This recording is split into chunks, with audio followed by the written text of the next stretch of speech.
So good to see all of the awesome faces and amazing talent who are on. So this is what? Is anybody, if anybody's going to know it, it would be David. Is that a Jaffa? It is a Jaffa. How do you know a Jaffa? Because I've watched all the seasons of the Great British Baking Show. So you guys don't have Jaffa cakes? Well done. Wow. Okay. Let me just tell you, if you've never had a Jaffa cake, they're amazingly delicious.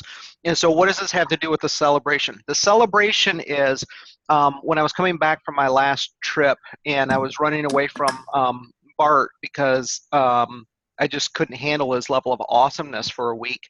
By the way, if you want like one of the easiest, most incredible people to travel with, Bart is, I've traveled with him for I don't even know how many times in extended, and I mean I've given him the invitation to snuggle up in Spoon, but he hasn't taken me up on that. But that aside, amazingly great person to travel with, easygoing. So on the way back, as I completely detract from the purpose, is there were a couple of girls from some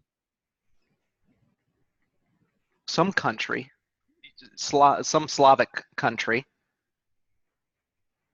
I can't even think of it now. Because Yugoslavia doesn't exist anymore. Somewhere that you've probably been on a cruise ship, David. Actually, I don't think they have any water.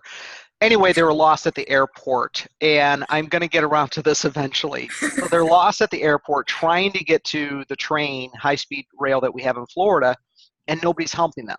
And so I'm like, can I help you? So I helped them get on to where they needed to go, which is the same place I'm going.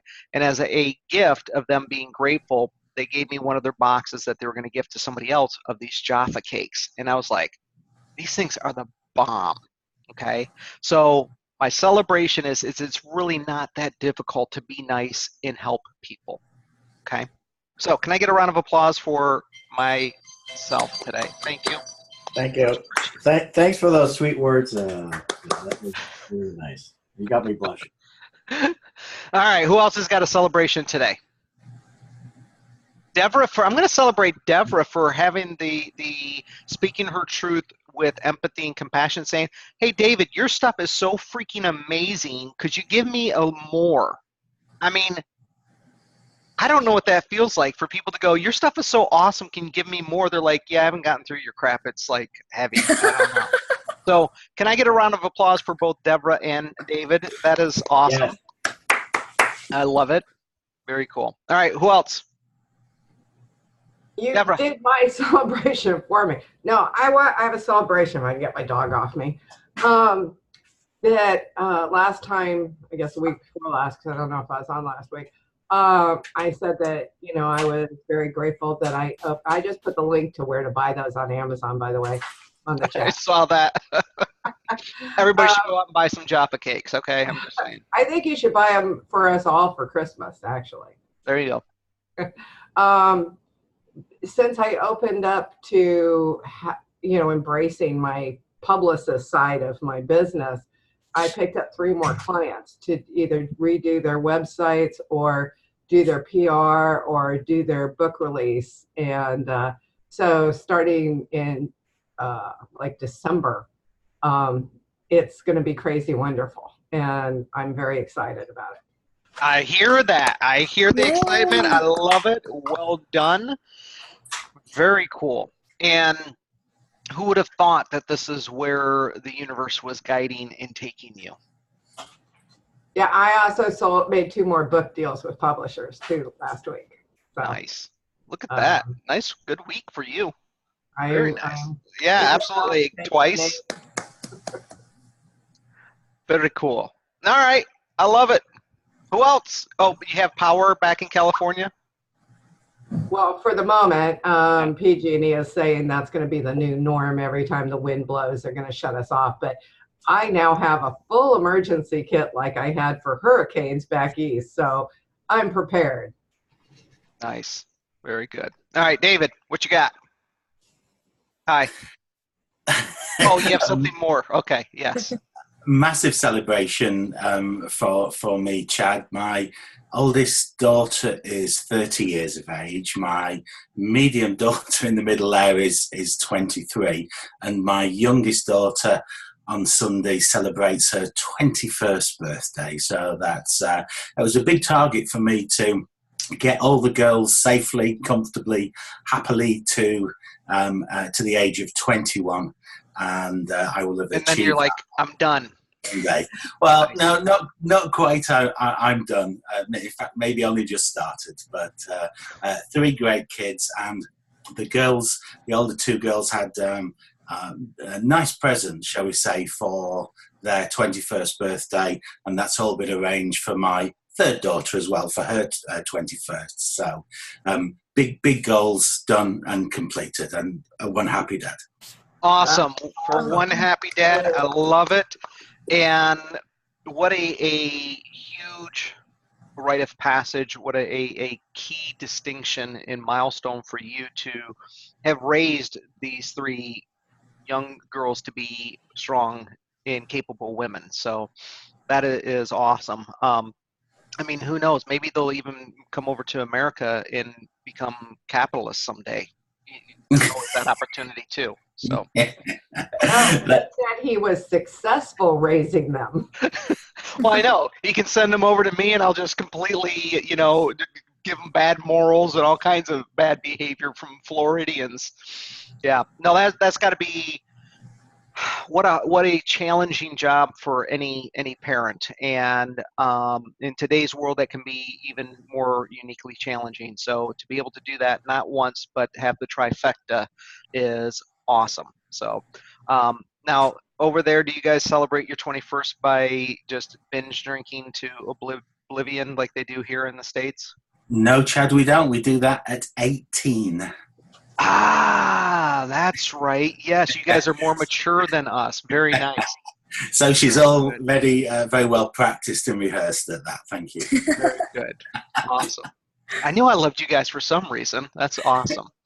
All right, who else has got a celebration? I'll celebrate. All right, but you got 30 seconds. Hey, you know what?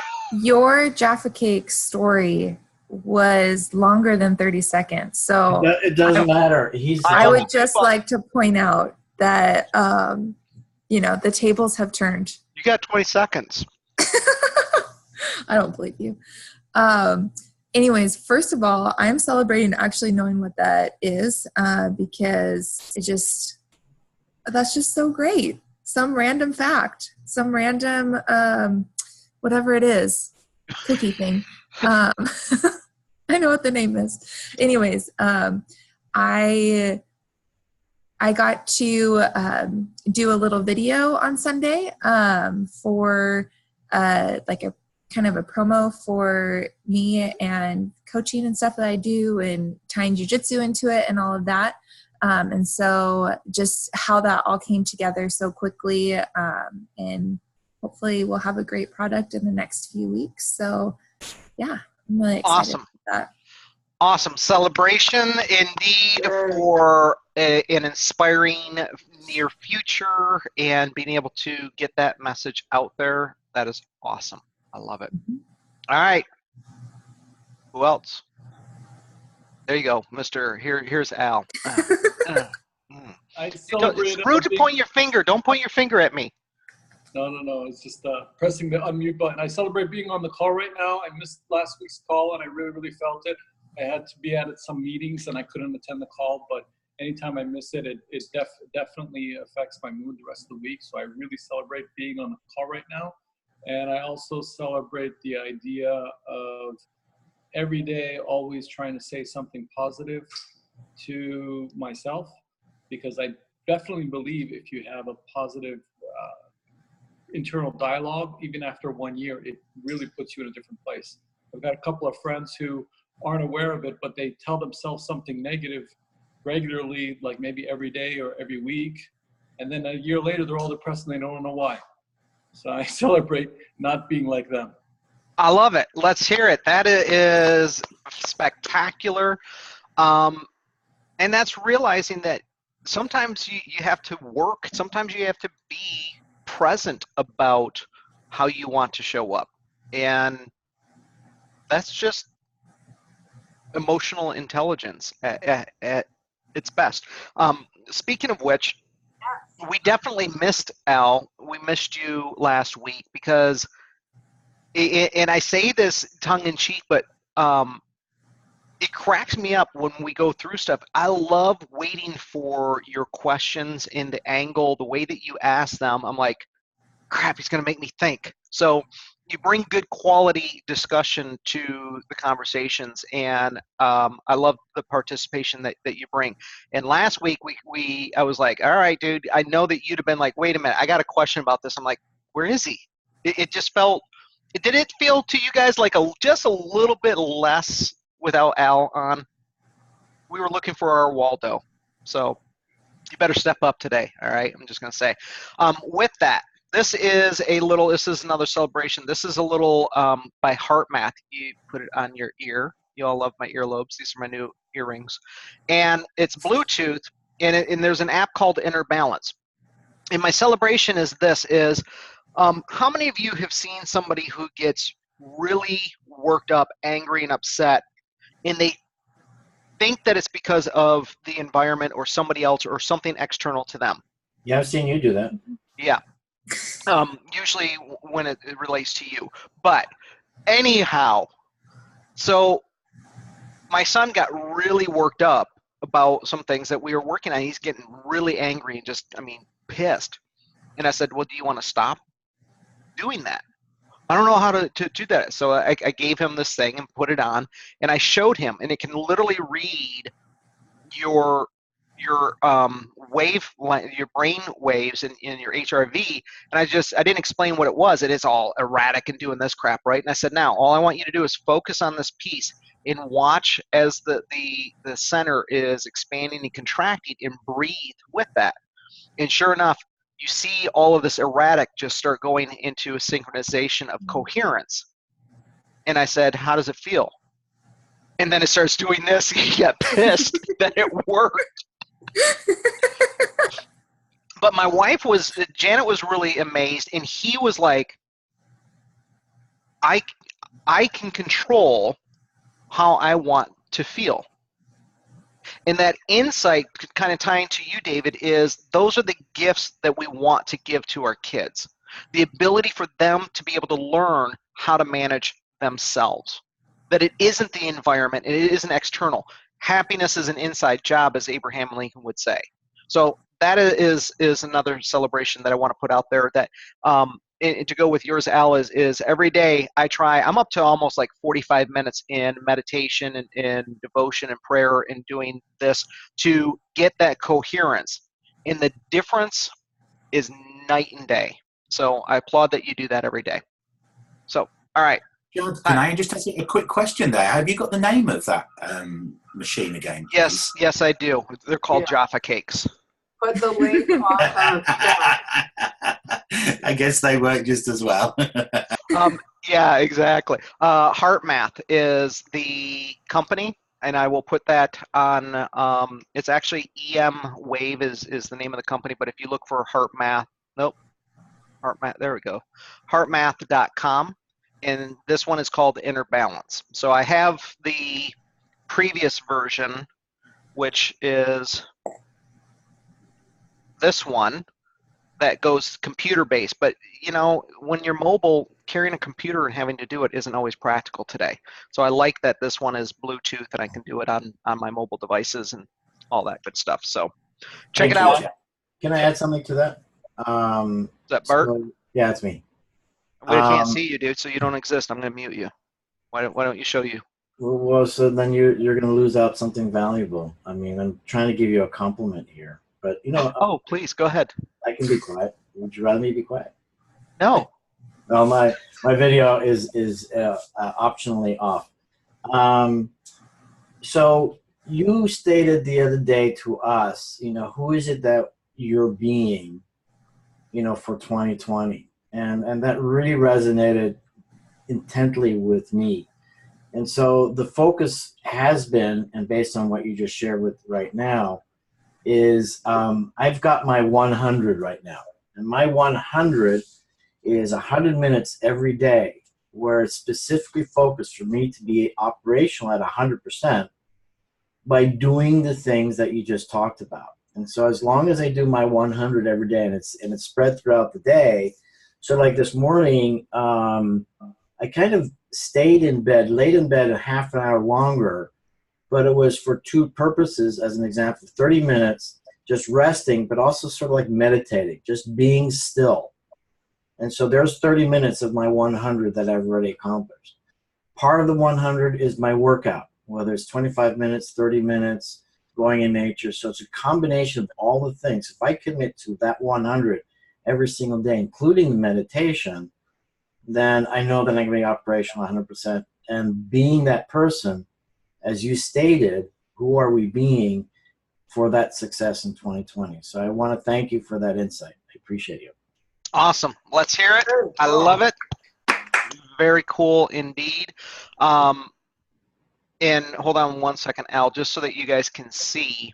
This is literally this. So this is heart math, and it can literally show this is what my son's frustration looked like, and this is when you have high coherence. And I'm telling you, the difference, as you're seeing for yourself, Bart, in that is which would you rather have? Right. And what's amazing is doing this even in the activities that you do. I'm starting to see how it works in certain things, phone calls, email, those kind of things is remarkable. So I'll post it. You guys can take a look and see if it's something for you. Al, I think you had your hand up. Yeah, I've seen people their whole life not be able to control their moods. Like if anybody ever insults them or says something they don't like or whatever, they just jump to rage or throw a tantrum or whatever real quick. It's kind of common. That's usually when David Knight's talking to me, but that's a different subject. Yeah, like I've seen grown adults throw tantrums. But one thing that I was going to share was this is maybe a little off topic, but it's a little bit related. There's like some program out there from Scientologists called Narconon, and they take a lot of drug users who are dependent on drugs, but also have a problem with their moods and stuff, and put them through some kind of 3 or 4 month program to clean up. So all of us, so know friends or something, or know maybe a distant relative who has some problems, and you think they should go get cleaned up. I found out about this program. One exercise they have is they sit people down in front of them, somewhere in the middle of the program, and they try to get these people to have some kind of self-discipline over their moods. So they sit down, and their instruction is not to get up, not to get angry, not to get pissed off, not to get all moody. And then they try to test them. So they go and they sit them down and they say all these bad things to these people for a long period of time, insult after insult after insult, and try to get these people to snap. And if they snap, then they lose the exercise. They're not supposed to snap. They're supposed to be in control of their moods and stuff. Anyway, they go through this bizarre thing, but it seems like it helps people get control of their moods. If they are confronted with a lot of negativity and they don't react, then they are exercising some kind of control that they otherwise wouldn't have had. It's their desensitization process. My brother's a counselor in Scientology. The only problem is if you internalize it instead, then it can be damaging to your physical body. Is my experience. So I'm just going to tell you, I'm going to stick with this, okay? Because I can disconnect this from the dark net and from what was the Terminator, Skynet, whatever, right? So yeah, Skynet. Disconnect it from Skynet people, all right? So I'm ready. Control is like a muscle that has to be worked at? Do I think what is? Control is like a muscle that has to be worked. If people have a problem with snapping or getting overly angry. Yes. So I think instead of so that's great segue. Thank you. Big words for Chad today. A nice segue for us is what that's doing, Al, is control, stop doing this, stop doing this, stop doing this, right? Those that have that are parents, how effective is that in helping your kids? Those that were a kid, how effective was that when your parents or somebody told you stop doing this? Why? You're lecturing them. Not Lecturing them. Your mind can't process a negative, so it has to see the positive. So if you tell somebody not to, if I tell you not to think about the fridge, you think about the fridge. Damn you! Oh, sorry. Sorry. Yeah, I mean, as a hypnotist, you have to respect that, right? So, what does this have to do with planning for your new year and hitting the ground running? So, I'm going to invite you instead to focus on what do you want, and that is do you need to build the muscle? I have choice. I get to choose. Can I add to that? You can, but what did you hear, Al, is the difference between what you're asking in I have choice or I get to choose? I mean, I think absolutely what you're saying. It's important to be able to remind yourself that you have the ability to choose your own response to something, that you are responsible. As opposed to what? As opposed to not being able to control your response. I mean, it's not. I think it's. As opposed to don't get angry. Don't get angry. Well, you're exhibiting your lack of control by letting anybody say anything they want to you, and you lose your happiness over it. Yeah. You know, Yeah. people, it happens to everybody. I mean, somebody could just get a bad email over on a Friday afternoon and be bothered the whole weekend over it. Yeah. Unfortunately, that's the way the world operates. So how do you counteract that? How do you? Well, let's ask Bart. You had a comment in there. I think it comes down to answering both things. In that sense, it's the I part, and what does I want, and it's intrinsic. And so is what's extrinsic, what either with the lecturing part, somebody telling you what to do, or somebody else affecting your life, which is external, which, you know, we don't necessarily appreciate or don't appreciate because it's extrinsically motivated versus intrinsic. So I think the intrinsic, and then when it's I'm asking it, is so much more powerful. It's just a matter of how connected you are with what you really want.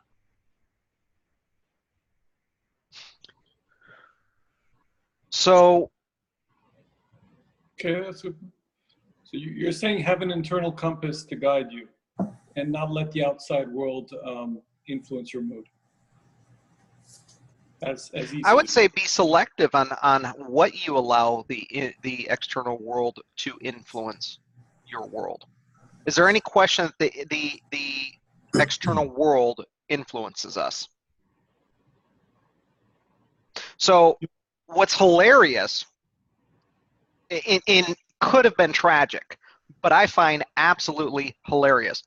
Did any of you guys pick up the recent shooting that happened in my high-end mall last weekend?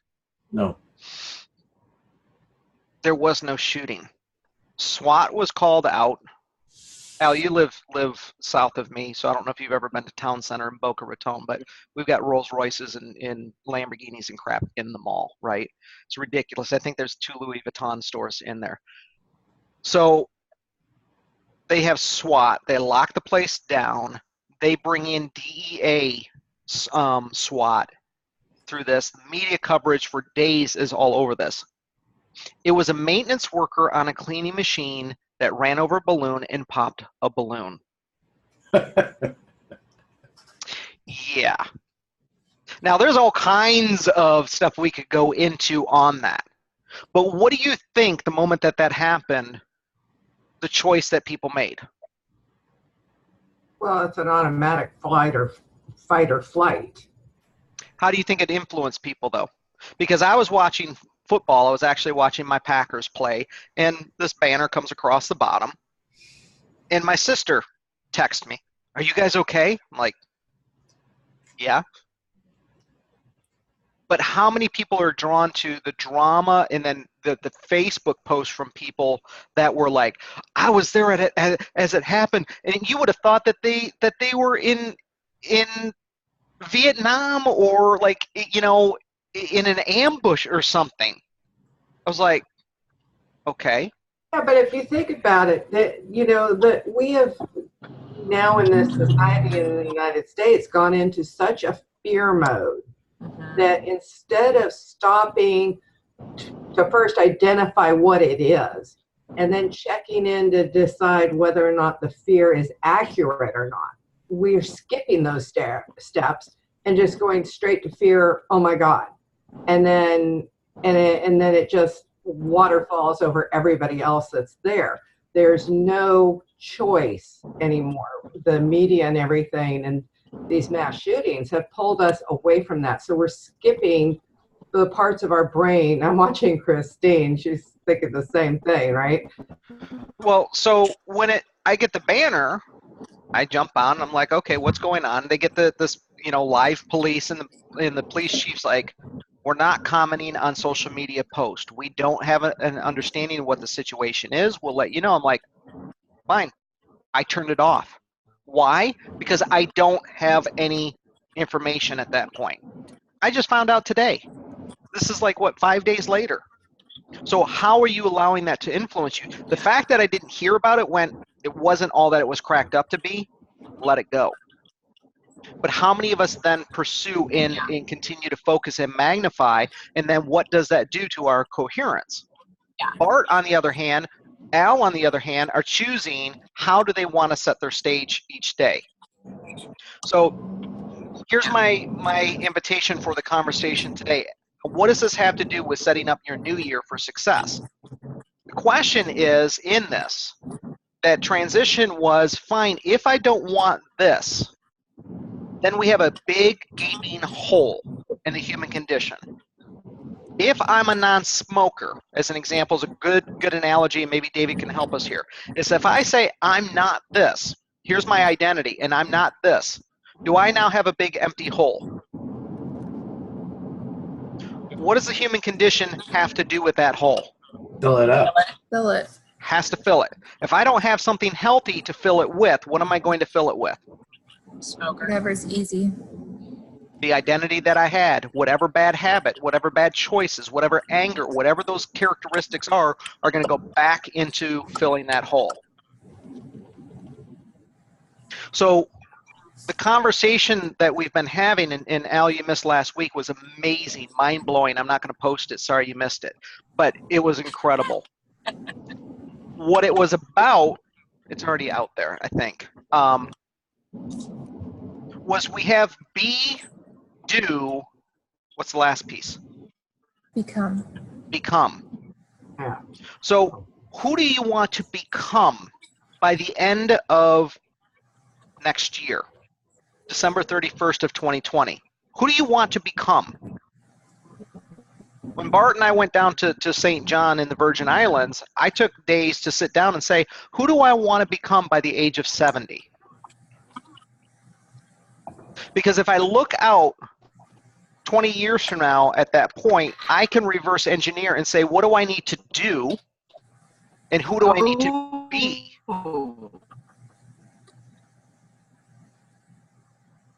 So my question for you is, can we start now with the homework on who do you want to become? Because that's going to influence what you do in the morning, telling yourself something nice. What I'd invite you to do on top of that, Al, is not only give yourself some of that love, but give 3 times a day an affirmation to somebody else. Look for what's great outside of yourself as well. Because as Deborah commented, you know, it was the world has become this jaded, dark piece of crap world today. But it's also an amazing, wise, this world has preserved itself and has figured out how to overcome despite the human condition challenges of us trying to destroy ourselves and the world at the same time. Which do you want to affirm? What's wrong or what's right? because it's going to take time for you to become that person that sees what's great, because you are being influenced by what's wrong. So if you're saying, I'm not going to watch the news, now you get a hole. If I'm not going to do these things, if I'm not going to be this, here's the hole. What are you going to fill it with? You have a choice. So the floor is yours. Deborah, you're on mute. Yeah, it's interesting that I missed last week, and I think it's just because I've been connected to you for so long that I'm sucking in your energy anyway. Because last week on Thursday, I was doing exactly what you're talking about. I was looking, okay, the next year is coming up. What did I do last year? And last year, my process was all about money and becoming, solvent and financially stable. And so that was my image. And then when I did it last Thursday, I went, no, my identity is a highly successful, respected, sought after professional. Nice. Say that one more time. Nice. My identity went from being solvent, financially stable, which is what I thought I wanted it this year, to I am a highly successful, respected, sought after professional. The money doesn't mean anything. The money is the byproduct. Great. If that's a byproduct, can we include it in? Well, if I'm a highly successful, respected, sought after professional, I'll be making lots of money. Awesome. But my goal, when you make your goal something, and actually, David, I'll give you credit for this because this came from the dream thing last year, is my goal was all around how everything that was wrong in my life was because I didn't have money. What in realization last Thursday I got is my goals of money were not being fulfilled because of my vision of what I do to make money. And it needed to be expanded and it needed to be specific. And as soon as I made that decision, I got calls and emails like that of people wanting my services. And I could instill that choice like you were talking about, which I think is huge. And I turned down 5 different jobs. So the first step I hear in what you've done for yourself to set the stage for an Oscar performance, or if it's a stage, let's say it's a Tony, right? Is that a Tony? Yeah. Tony performance, is you made a decision. You realize you have choice, and you made a decision. And in that decision, the action was to tune into the frequency of abundance and being a powerfully impactful agent in the world. What's next for you? How do you become that in 2020? Well, one of the things that I realized yesterday was I needed to be more organized, that it's fine that I have this many Great, hats. get rid of the word more. Say it one more time. That I needed to be organized. What's the difference that you guys heard? What's the difference you heard in that, Deborah? I needed to be more organized. I need to be organized. Well, I wasn't organized. Which one's is one future tense? Is one present tense? Yes. So when you have more in there, that's it's like a qualifier that It's a softener. that like decreases the intensity around it. So you can take it or leave it. Kind of. Well, it's kind of like, okay, I mean, here's the simple truth of it, Katie, is, okay, I did one event this week and I was organized. I mean, the rest of the week was total crap. But I'm more organized. Okay, so let's drop the more because that's where I was in more. Yeah, the only more that I want to hear is when it relates to James Bond and Roger. So I went back to so to become, you need to be organized. What else do you need to help set the stage in order to become this? I don't know. I'm doing it one step at a time. Great. I got organized yesterday. If you only had a community of people that you could ask for help and support. Well, Oh, wait. one of the things that I think is really important about this is, you know, we have all these tools that we've been learning through this for the last 2 years, whatever. What I had to identify is what works for you guys may not work for me. I'm 63, old school. I needed a board that was in front of my desk with everything written out on it of what I'm doing for who and when Mhm. for me to maintain being organized instead of all the techie stuff and all of that. But I would been trying to do all the techie stuff. Oh, I'll do a spreadsheet and I'll put this on my calendar and I'll do this. And with PR, it's really hard to donate certain amounts of time to different things unless you're on a call with somebody. Okay. Same with agenting. So I just got this big board and I wrote on it all of my clients, what I'm doing for them, if it's PR, website, whatever, you know, what I'm making a month, when I'm supposed to, you know, how much time I need to devote to all of them. And then I'm not under the pressure of, oh God, I couldn't get to that today. And oh, that's going to fall through the cracks. Or I didn't do this for Chad today because I was too wrapped up in this. And so it took away the stress. So what you're saying, I hear, is that you learned to stop listening to the neighbors, stop listening to other people's advice as, hey, I need to make a change, but I need to figure out what that change is that works for my formula in me. Yeah. Very So as you empowering. guys have, I mean, we've been doing this now for, I think, 3 weeks. How many of you have looked at and said, trust that this is sage, wise, incredible advice because it came out of the word out of the mouth of Chad Cooper. Chad E. Cooper, thank you. Our fearless leader. But verify that it is accurate, that it is effective, and that it is appropriate for your needs. That's your responsibility. I can say this is what I've seen work for me, this is what I've seen work for others, does not necessarily mean that it is what's going to work for you. But hopefully it raises a flag to say, some things aren't working for me. Maybe I want to do something about that. So this is your time on you guys setting that stage, getting things in order. So Deborah, we can continue with you on what else you need in order to get it dialed in for you. And what I love about your industry and your approach is it's very different than mine. And so it gives me another perspective on, oh, this doesn't fit all models. Mine does fit most, but it doesn't fit yours. Well, And my you industry keep is saying so, that. I'm still not convinced that that's true. well, my industry is so fluid. That's the thing. And when you regiment to a calendar, let's use the calendar for an example. I can have my basic things on the calendar.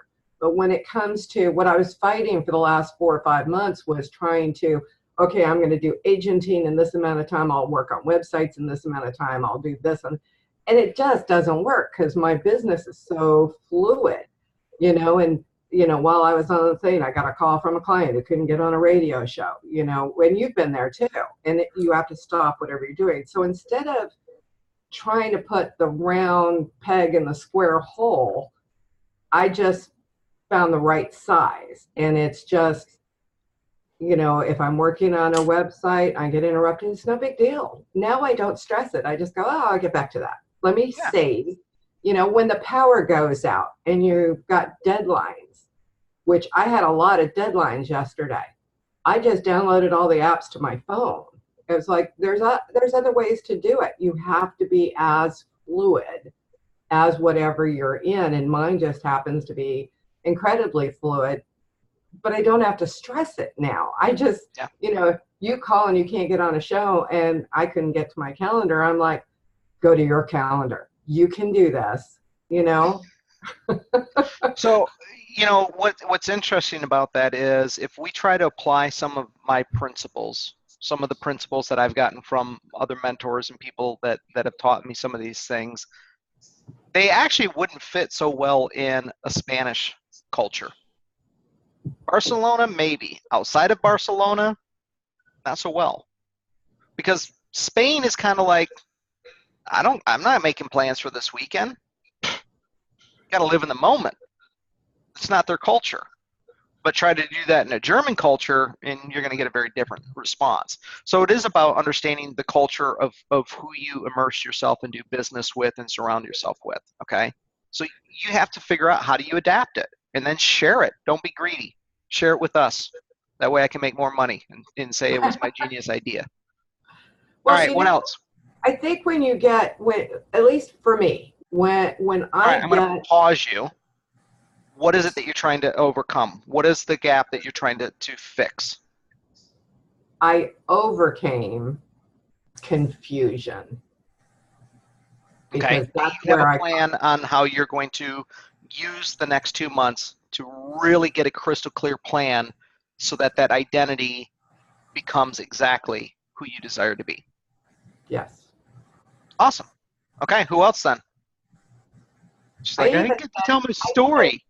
I even said yes to something that I wouldn't have said yes to before. A client called and said, I want to fly you up here. I don't believe in hiring anybody unless I do it in person, and I'll pay for your expenses.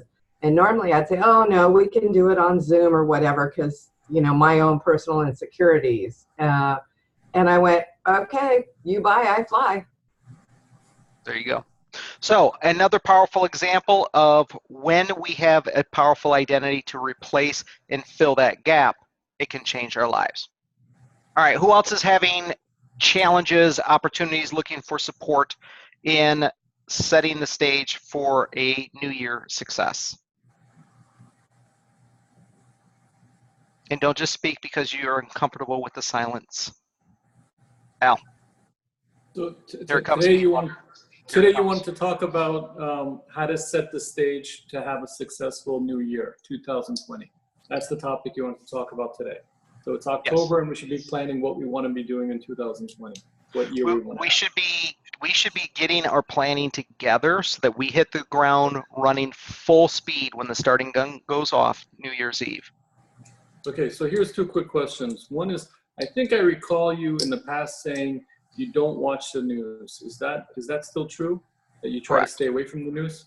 Correct. Because the news is filled with negativity and it's better to keep that out of your life? Yeah, that doesn't mean that I don't. I listen to the Wall Street Journal, and I'll get the short snippets. I get a 30-minute highlights of what's going on, and I do that at 2x speed, so I get it in 15 minutes. And that's it. That's all you do, is listen to that and nothing else. You don't just keep checking like Trump's Twitter feed every 5 hours. Well, I mean, who doesn't? No, I don't even know what Trump's Twitter feed is. Okay, you don't go to any of these websites. Okay, so that's it. So that's okay. We'll put that aside. Now, what's your plan for 2020? You'll have to listen to that last week's to know. I actually shared my plans for 2020. So one of them I'll share with you was a huge distinction for me, and I broke down, so I would encourage you to go take a look. So mine is called The Next 20 Years of Legendary Fulfillment. Listen to the language in that. Next 20 years of legendary fulfillment. I break that down into 7: emotional, business, relationships, physical, my foundation, like I have 2 foundations, financial and spiritual. So just as an example in that, Al, one of the stark changes in identity that I had was, so in my identity, I had the identity of being a high performance, semi-professional athlete for many, many years, right? Being Regimental Marine of the Year, always being the guy that's going for the podium. At 45, I think it was, going through Navy SEAL Bud School. Okay? Tell me if you notice a difference. After my Achilles, now my physical, who I want to become, is somebody who is able to stay physically healthy, but no longer defined by physical excellence. Stamina and to be able to hang for sure, but no longer lead. Tennis for agility, not for competition. So do you hear the difference? It used to be about podium finishes. Now it's to be able to hang, not lead. Does that change what I do? Maybe. Maybe not. I might still do some of these things, but does it change the attitude in the way in which I'm doing that?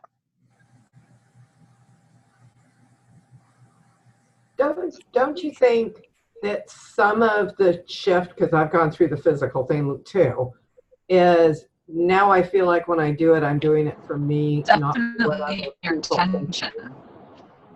What was that, Christiana?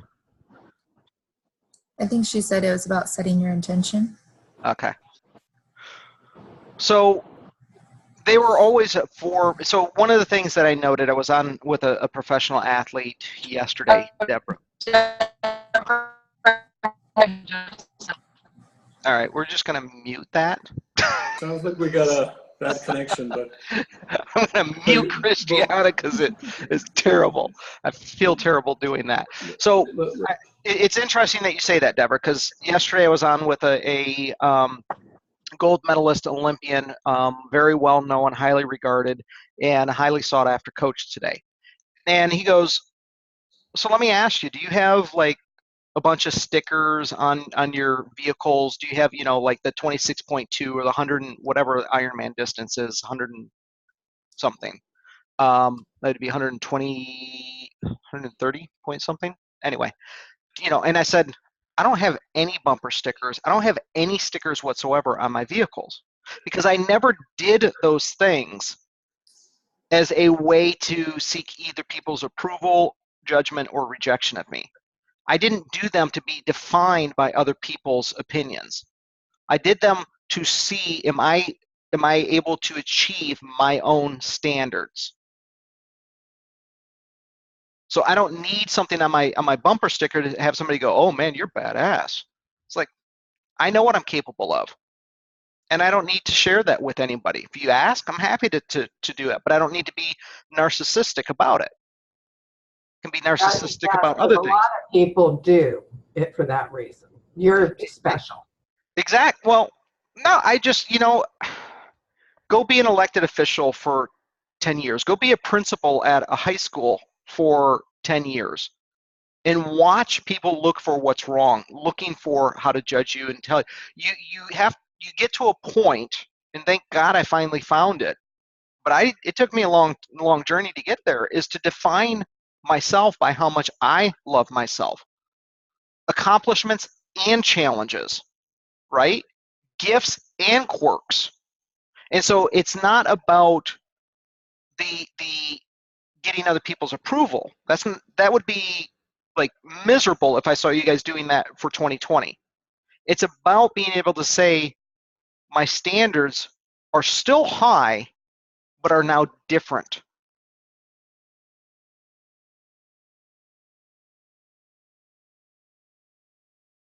Does that help, Al? Sure. It sounds like you're being very cognizant of the language you use, and very, very tuned to the undertone of any statement you tell yourself, and what's the effect of that. It seems like you often say that in order to have it the right effect, you need to be very aware of the language you use at all times. But my question is you changed your so you before you said you wanted to lead, now you want to hang. Is that a consequence of your life after your injuries, or is it that you're being nicer to yourself, or what I mean, could you have said, I want to hang and I don't want to lead? He's just getting old. 10 years ago? He's just getting old? Okay. Actually, I was right on the cusp of that anyway, Al, where I said, I just don't want to do these things. The cost and the effort to put into them isn't worth the return for me anymore. I'd actually get more joy in passing the baton and watching others and helping others with my experience go and achieve. And so the injury was just kind of like, it's time. You knew it was time. You were ready.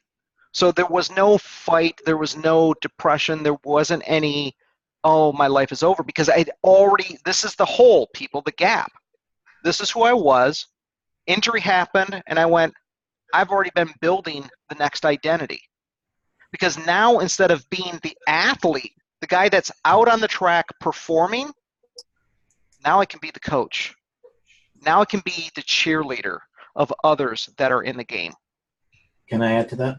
And both of them have quality values that are tied together. So that hole, I'm not going to continue to get injured because I'm trying to fill it with this thing that I can't compete anymore.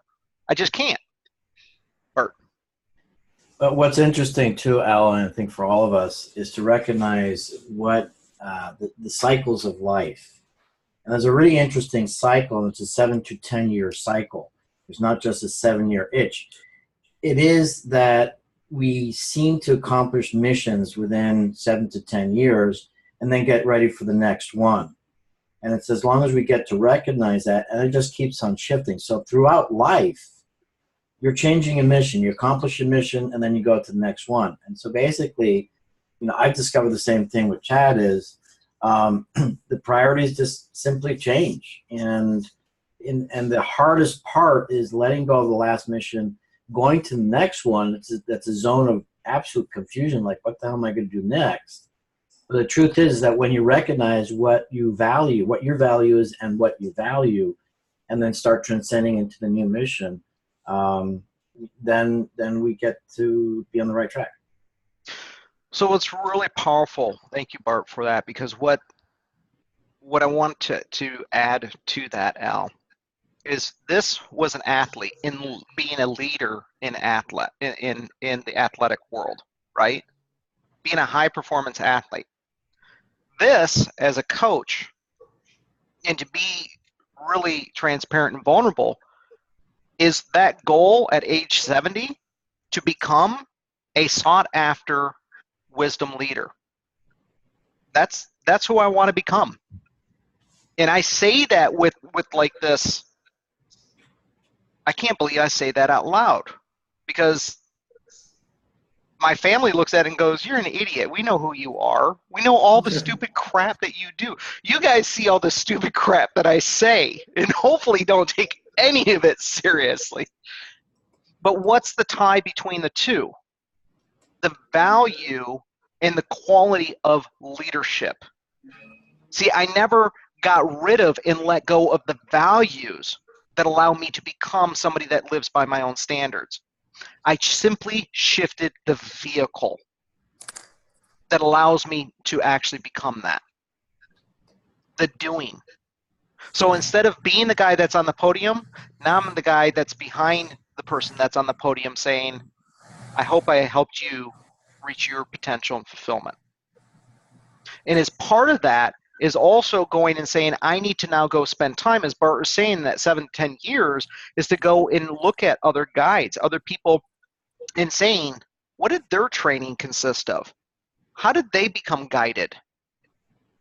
See, to say I'm going to be a wise leader doesn't mean I've got to figure it out or that I have to have the answers.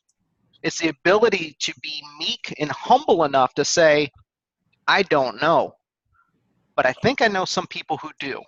Let me go break bread with them. Let me go spend some time with them. So that's part of 2020 for me.